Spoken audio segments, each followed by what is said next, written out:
End of Delhi Sultanate. Firoz Shah Tughlaq ascended the throne after Muhammad Tughlaq. However, from that time onward, the Delhi Sultanate began to weaken.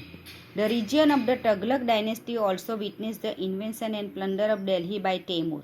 The governor of Lahore, Khizra Khan, took advantage of the chaos and established the Sayyid dynasty in Delhi.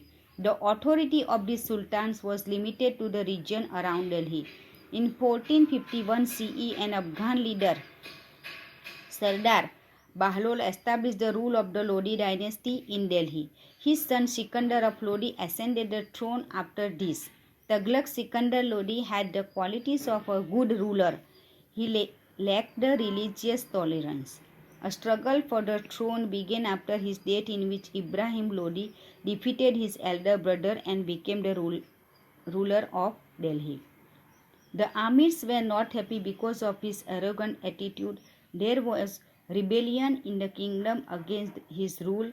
Babur, the emperor of Kabul, invaded Delhi at this time. He defeated Ibrahim Lodi in the Battle of Panipat in 1526 CE and founded the Mughal Empire, which lasted for approximately 200 years. Means during Tughlaq dynasty, Sultan of Samarkand Taimur invaded Delhi and plunged into robbery. In this chaos, a governor of Lahore named Khizra Khan founded Sayyid dynasty in Delhi. In 1451 AD, Afghan commander named Bahlol founded Lodi dynasty in Delhi.